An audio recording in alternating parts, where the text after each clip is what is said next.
Welcome everybody, and thank you for joining us in this virtual roundtable. Obviously, we would have wished to do this together with a glass of wine somewhere else. Oh, but much better. Much better. But please allow me to introduce everybody. We're here with Campbell, Colmert, Matamoros, Cesar Augusto Portoguerrero Burgos, which is a beautiful name, and Afrans Daal. Let's first get to our guest, Campbell, because basically this is all due to you that we're having this Riviera Yacht Support Roundtable. Samantha, where are you at the moment? I'm in La Ciotat. And you are a purser on a vessel, correct? Yeah, I'm a purser on a private vessel, yes. Yeah. So, and well, thank you so much for joining us. And Cesar, where are you at the moment? I am in Barcelona now. Okay. And you are the first officer on the vessel, correct? Yes, correct. Yeah. And then we got my old friend, Mr. Afrans Daal. Afrans Daal, where are you at the moment? Well, I just got back from Malta yesterday, so I can tell you what happened going up and down from there. But I'm back in Tarragona and back in my office. So it's good to be with you again, Ono. I think I'm a regular on all your webinars now. You are. You. Thank you so much. And Campbell, would you like to introduce yourself? Campbell Cormac, manager at Riviera Yacht Support. We're based out of Antibes, yacht agent. We've been here for over 20 years now, based on the French coast, really concentrating from, I suppose, Marseille right up into and including Monaco as well. Okay.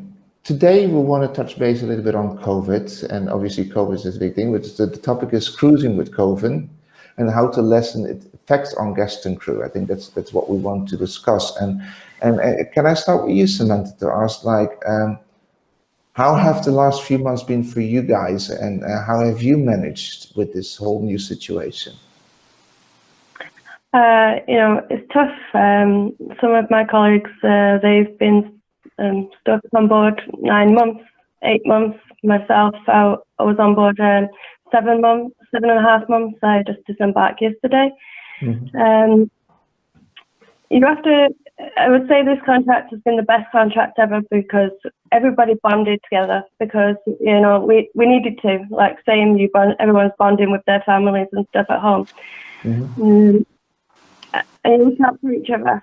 And me personally, with it's the not knowing when you are going to go home. And personally, I take myself away and do some meditation, some yoga, and try to be, when I'm outside the cabin to my crew, I'm trying to be the most positive person, even if I don't feel that inside, because when you smile at someone, you can make somebody else's day, So would you say that, obviously we know that a lot of people have been mentally struggling during this time. You're also saying it's especially with a crew confined within a vessel, it's very important to keep the dynamics and the spirits up, correct? Yes, yeah, it's really important. I mean, sorry. But did you guys explore any activities to just what did you do together on the vessel? I mean, you were confined, you said, for 7 to 9 months. You must have done stuff to make it interesting or fun or whatever. Yeah, I used to work 5 years on the cruise ship, and we used to do a game there called the murder mystery game. You all get a name out of a hat, and you get a fake murder weapon, and you kill each other, and keep the morale up. We even, for a long time, have not played a board game, but we were playing Cluedo, and this one where you make post-it note and you say, who am I, and you guess in game. So, keeping the morale by socializing together and always being there for somebody to talk to if they want to talk about anything at home or even work related, just listen to everybody. Listen everybody, Yeah. Well, thank you so much for sharing that. We'll get back later to measurements that you took on the vessel. Cesar, you're in Barcelona at the moment, right? Yes. Yeah. And you just told me when we did a little bit of introduction that you guys came back from the Caribbean and had to quarantine for 2 weeks. How was that? It was very interesting because we stuck in one spot and we share good activities like play cards, make some new games, and play who is the master chef in the gallery. Do something uh, new because it was not allowed to touch the dog because the police came many times to check every boat who is taking the quarantine. Did it happen with you guys as well, Samantha? That people that you were are you being checked by the police you're confined to take all the measurements? No, we were, since the 3rd of March, we were following temperature control for all the crew on board. And we were sending this to local authorities to show that everybody's temperature was at normal level. So we were inspected to check that we are quarantining. Okay. Mr. Dahl, Avnish, so how are things in Tarragona? How are you told me that you know a lot about the Asian crew and Indian crew, how they're dealing with it. What would you say? So can you hear me? Yes, I can hear you. Okay. So over here, the thing is like, obviously we have quite a few boats over here which actually decided to stay on instead of going on the summer cruises. And well, some of the crew which are really, let's say the ones from UK, France, etc., were able to get off and back. The South African crew was stuck completely. We have a couple of Indians here who are stuck completely.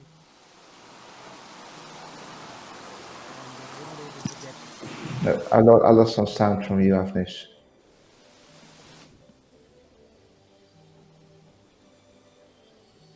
Yeah. I'll just move quickly to you, Campbell, then. Yeah. So, Campbell, because you're a yacht agent, so you deal with a lot of vessels, and so how's the situation at the moment in the south of France for you? At the moment, our season is starting to wind down. We initially had a lot of vessels who were arriving, feeling their way through this.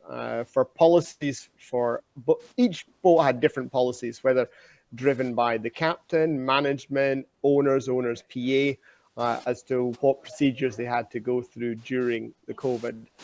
So at the moment, we're starting to see a relaxing on these, what people had, because seasons are coming to an end. We're seeing less guests coming on board boats. So more, as I said, more boats are finishing up, tying to the quay, and then relaxing their measures on board. But as I said, each boat in each case was completely different as to what they were doing. We would see every day has just been such a learning day with this. Everything has just been, there's been no hard and fast rules. Everything is, none of any of the procedures that we've been doing or that people have been doing, they haven't been directed to local government or anything like that. It's just boats' own vessel procedures that they've implemented. So depending on how strict or how relaxed they want it to be. Most boats, for instance, if they arrived over from the United States, the Caribbean, did the crossing, they already did a 2-week quarantine, basically, just from doing the crossing. So then they could safely arrive on the dock and say, okay, we're clean, we don't have the COVID on board. So the next measures to follow after that is, well, okay, so we have new crew coming on board. How do we stop them bringing COVID on board? So we had a lot of people in apartments all around Antibes, crew members. They would fly in straight from the airport, straight to the apartment. We were organizing food into the apartment. So they already had food in the fridge. They had everything to go. Some of the crew were doing 4-day quarantine. Some were doing 7 days. Towards the end of the quarantine, we'd organized a test for them to have. So they'd have the PCR nasal swab test. Once they got the result back from that, each and every time was negative, then secure transport would be organized to take them to the boat, and then the boat's confident they're taking a clean crew member on board who doesn't carry the virus. So that's when a lot of boats were actually doing that, and we've been very, very busy right deep into August, actually following through that and doing that for boats. But Samantha, is that like, because obviously you all been confined for a while, but how did you do that with like crew changes, or were there not any crew changes? We did manage our first crew changes around May, and we quarantined on board because we were in Spain, and Spain, they closed all of the hotels, all the apartments, and all Airbnb. So there was no facility available for us ashore to do the quarantine. So you had no choice to quarantine on the vessel. Yeah, we segregate a certain area of the yacht only for quarantine crew. So you basically had two teams on the yacht. You had the yacht that were like free to move, and you had the quarantined crew. Okay, well, I hope you're on a big vessel. Yeah. Well, it helps, right? Yeah. It does. Afnis, are you back with us? You can unmute yourself again. You're muted, Afnis. If you want to say something, unmute yourself. The problem has been, it's on my phone and it's complicated anyway. But yeah, I was telling you that the guys over here have been a little bit stuck. They've not really been able to get back, especially the Asian and South African crew. And now, of course, things don't seem to be getting any better. I understand just now that in India, embassies are opening. Sri Lanka is just about starting to allow crew back in and out. And these have really raised some problems for those crew that are in countries where they require visas to enter into another country. Yeah. I don't know if you guys have felt the same issue. Sam, do you have any Indian Asian crew? Yes, we have Indian, Filipino, Sri Lankan, Indonesian, Malaysian. So yeah, and the struggles that you're talking about to get them home. South African crew. I just managed today. Somebody flew home back to South Africa, but I had to contact a local travel agent in South Africa for them to be able to help me put them on a government repatriation flight. I couldn't book from a normal travel agent. Yeah, so that's oh no, I don't know if you guys have noticed that, but to get back to these countries, there are no flights except officially authorized government repat flights. That's the only way you can get in or out, and that means the logistics is just incredible. I'm just sending 3 crew home from, well, they're home in India and they have to get onto a boat in Sri Lanka, and one is government authorized flights. We've had to go all the way to the highest levels of the government to get them on a flight. We are then getting them onto a government charter flight into Hambantota, another city, where they have to quarantine for 2 weeks, then move to Sri Lanka, do a COVID test to Colombo, do a COVID test over there, and then get onto the boat in the port. And in the port, they have to do another 2 weeks quarantine. So can you imagine? It's like a month-long process. Is that similar in Campbell? Did you have to deal with these kind of things, repatriation of crew to one of these countries? What we've been having is obviously, for instance, the main South African crew and some other nationalities we've been having issues with. So bringing in for quite a while at the beginning, we really struggled to bring South African crew directly into France. A lot of the time we had to bring them in either via Italy or Spain, then they could cross over into France. But France weren't accepting yacht crew directly. They would accept commercial crew, but even if it was a commercial yacht, they still weren't accepting them. So we had to work and jump through those hoops and not use the yacht phrase at all. So yeah, the old days of going from A to B and not thinking about it have completely changed. Every time you want to go from A to B, you got to go via C and D. There's so many hoops to jump through.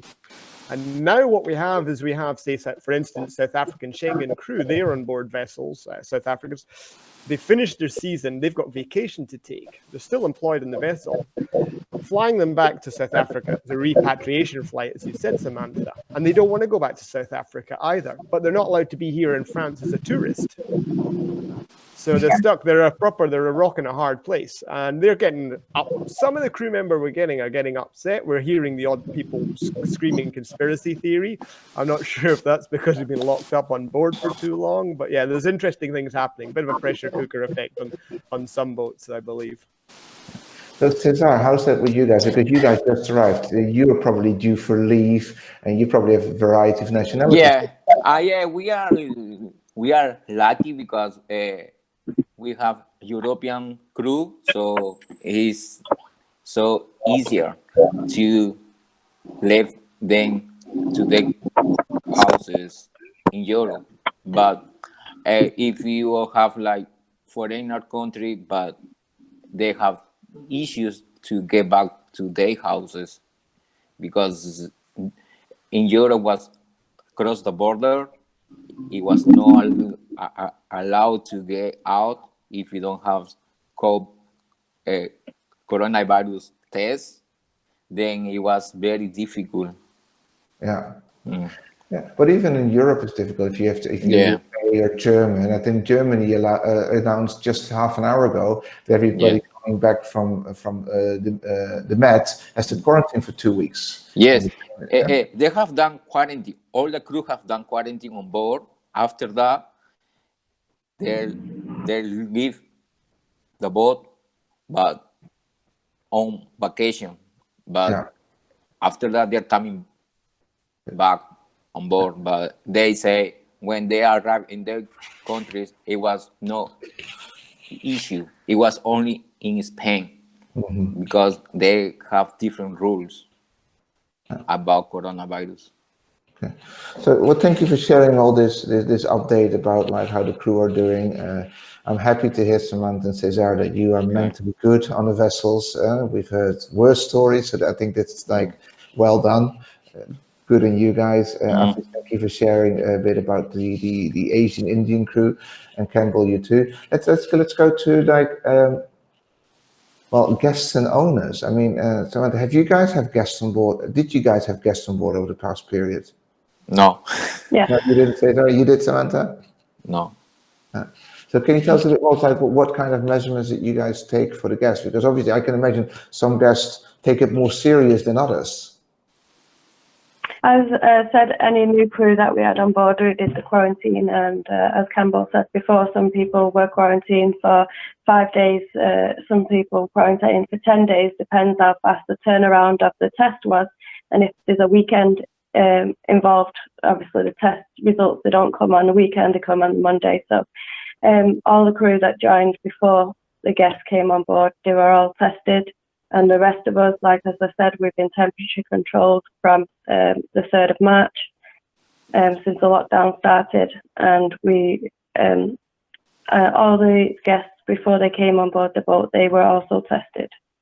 Right. And they didn't mind, because I've heard stories about guests minding to be tested, just wanted to be left alone, didn't like the social distancing. Did you guys wear mouth masks while guests were on board? Initially, yes, but then we're private vessel, so he make his own decision. He didn't want, so no. Only when if the deck boys, they were going ashore with the tender, they were wearing masks. Okay. So Campbell, which obviously you've dealt with vessels without guests and vessels with guests. Did you notice any differences between them on procedures? The vessels with guests or who are planning a trip or who have trips planned, much more strict on board there. Again, it depends on the vessel and what directives they're given, but they tended to be the ones who are quite strict on. This is just the crew. The guests, some guests we were actually testing by the owner or by the principal's request. We would have someone from a laboratory technician go on board, and we're actually doing tests on board. We actually did this down in Sardinia as well, because it was hard for people in Italy and Spain to get tests done. I think they were governed or controlled or restricted. We've had more freedom here. So we were actually sending people across the border, people down into Italy and then down into Sardinia to actually test some guests. Whether I think this was all directives driven from either owner or principal. So that's part of what we were doing for them. Ono, can I add to that? Actually, we have a few boats here that come back and then go back on charter, etc. during the season. And here the captains, and what they told me was in view with directions from the management companies and from the owners, they were very strict. So let's say if they were here for a couple of weeks, the crew were not allowed to go out at all into town. They were only in areas which were kind of which were known areas, like in the marina itself. The good thing was that some of them were coming to the golf course, so I met them there, but which is allowed because it's one of the few things which are open air activity, and they travel with themselves and come back again.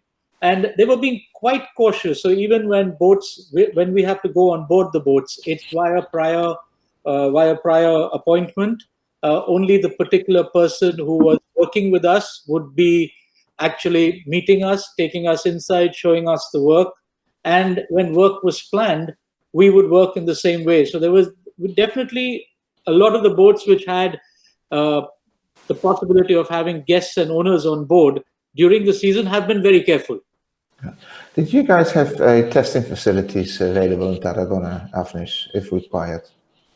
Yes. So Tarragona has been quite lucky, Ono, in the fact that we, touch wood, haven't had many cases. And the shipyard itself, we've been clear. We in the shipyard have been taking precautions. But to answer your particular question, is that you can go in. There are a couple of testing facilities which open at 8 o'clock in the morning.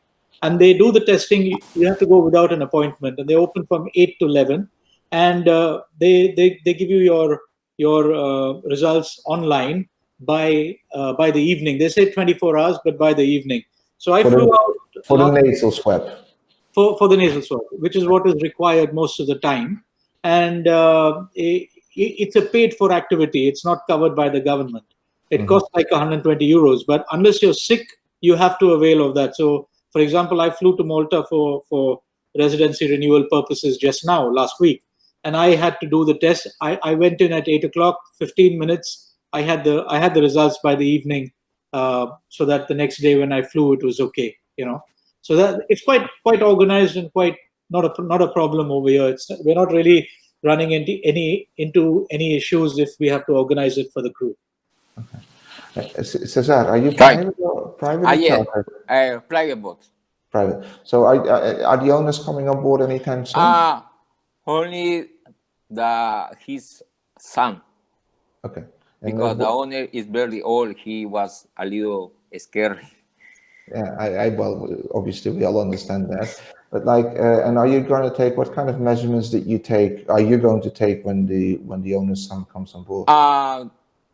Before, when he came, so he did one test in his country.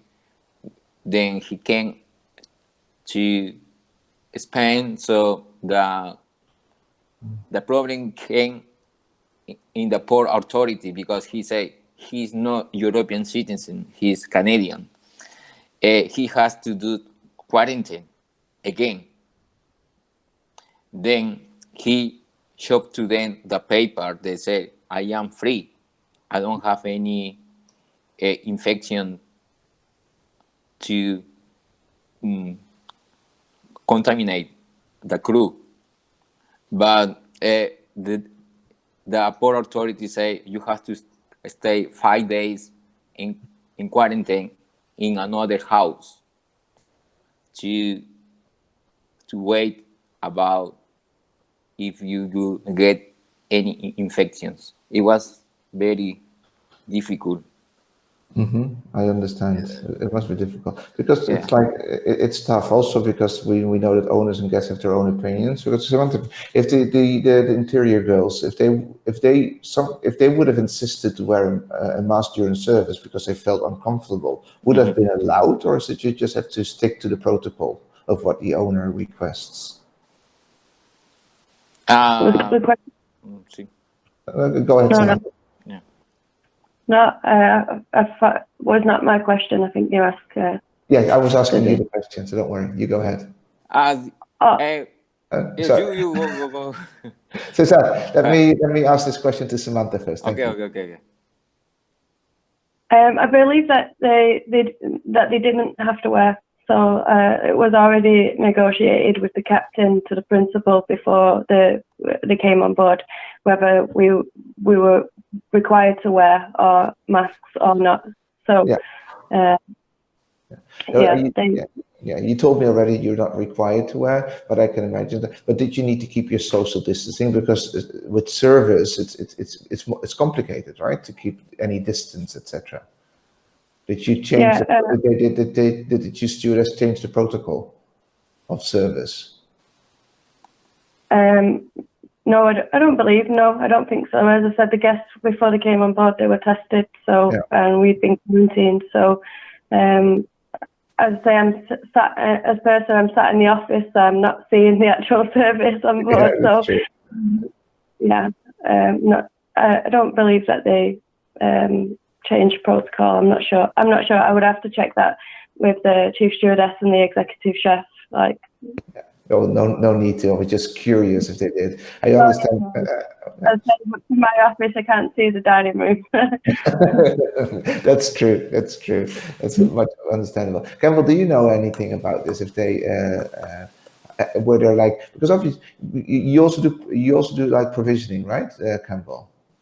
Yeah, we don't do strictly food provisioning. If people ask us for odd bits and bobs, we'll do that. But I mean, we were doing a lot of PCR, protective equipment supply as well, PPE, supply, so the masks and full face shields, all the hand gel. So we were supplying all those. Whether they were being used during service, I don't know. Again, guest owner directive protocols up to each one. I don't know if they were doing them or not. Some boats were asking for some fancier masks, like black masks. I'm not sure if I can only imagine that was for the use during service or if they were required to wearing them during service. Yeah. Well, there's obviously a big difference between a charter vessel and a privately owned vessel. Privately owned, you deal with known guests, and it's like Samantha and Cesar explained. Yeah. That's less complicated. I know from a few charter vessels, even like getting supplies on board, that was a huge procedure. I mean, especially in the beginning, vessels were having, the deckhands would go collect, but it would be fully covered. Some even wear the full protection, and they would stall the provisions down where the toys were for at least 72 hours and use disinfection and everything before they were allowed to move those items to the galleys. Is that something that's recognizable for anybody? Yeah, they were definitely, and on Tebe, a lot of boats were doing that. You'd see on the IYCA, you'd see full provisions just lined up on the dock, team of people, either spraying and wiping everything before it going on board or removing any excess packaging. This is done on the dock. Then whether these items go straight to the galley, some items obviously need to be chilled. Other items like packages, they would go into a holding area for the 72 hours, as you said, a water toy storage area. And then after that, then they'd be allowed to access them and open them. So yeah, we were seeing a lot of that going on. Yeah. Did you feel the same thing with you, Samantha, on the vessel? Yeah, we were doing this. Obviously, as Campbell said, some items when you're doing food provisioning, some items are perishable items, so they need to go straight into the fridge or the freezer. But the chef would say that hopefully the fridge and the freezer would kill any infection because of the temperatures. But for other parcels, packages, we were leaving in the open deck on the back deck and the aft deck 3, like in the open air, maybe covered. We were just leaving them for, like you were saying, 72 hours, and then after that we'll go and collect them and bring them to stores on board. So how did you guys do that, Cesar, in the Caribbean? Because you left from the Caribbean, you had Yes. the provision before you left, obviously. Yeah, it was the same procedure. Then we order food, then we clean all the food before bring back on board. And it was very difficult to do that because there are a lot of foods on board. It's like takes time to clean all the stuff, then pack everything in the small boxes, specific boxes. It was very hard, but here is a little bit flexible now in Europe. Samantha, I'm going to ask you a question which you might refuse to answer, okay? It's like, this is because I know you're the person.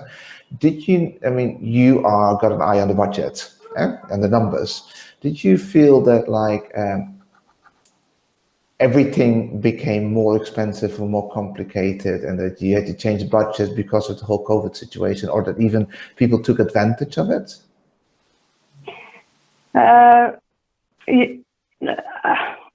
We have a strict budget anyway, so we're always watching every penny that we spend. So we're always careful, never matter the COVID.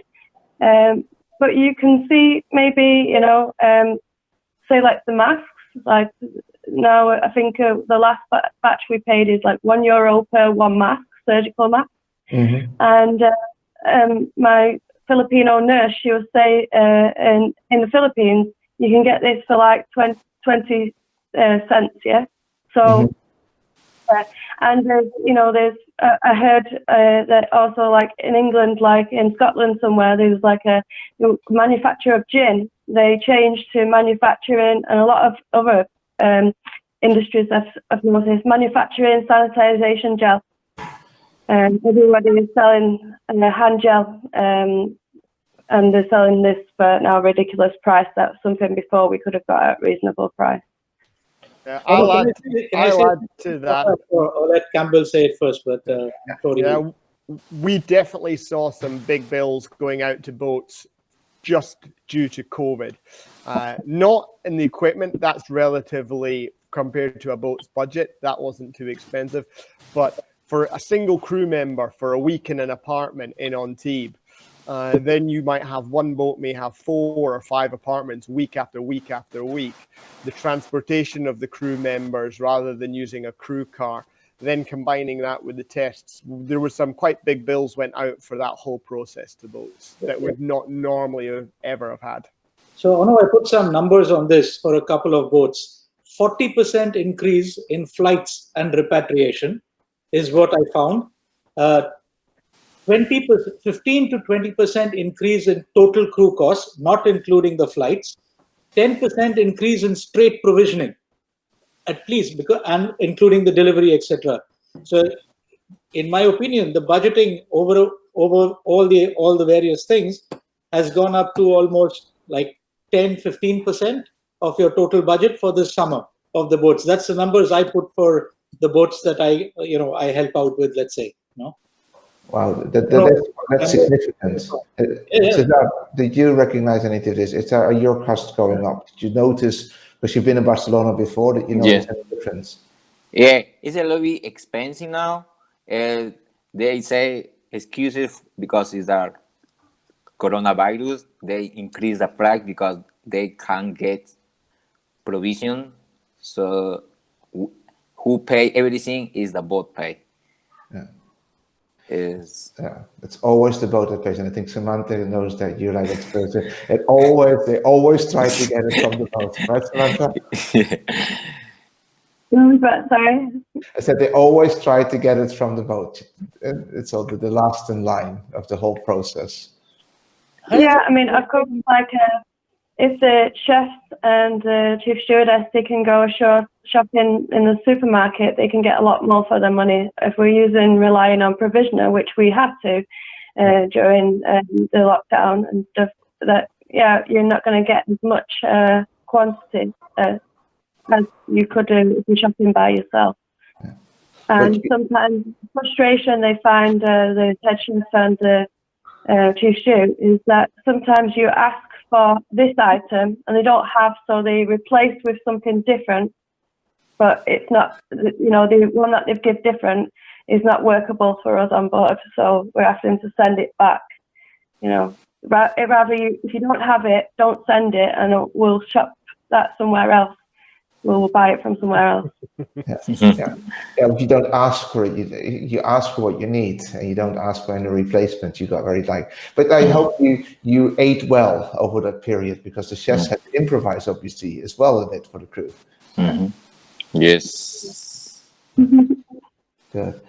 Okay, I think listen, we're almost running towards the end of this session. I think I must say I enjoyed this, because I really enjoyed having your personal opinion, your personal feedback. Samantha, did you enjoy this session so far? Is there anything you would like to add, say, or ask? No, I find it. I'm writing down notes as we're talking. You know, I'm always trying to improve my knowledge, and I think that I listened to a webinar during the lockdown. I think was with the Palmer Yacht Crew International. Maybe Campbell was also on that then. I'm not too sure.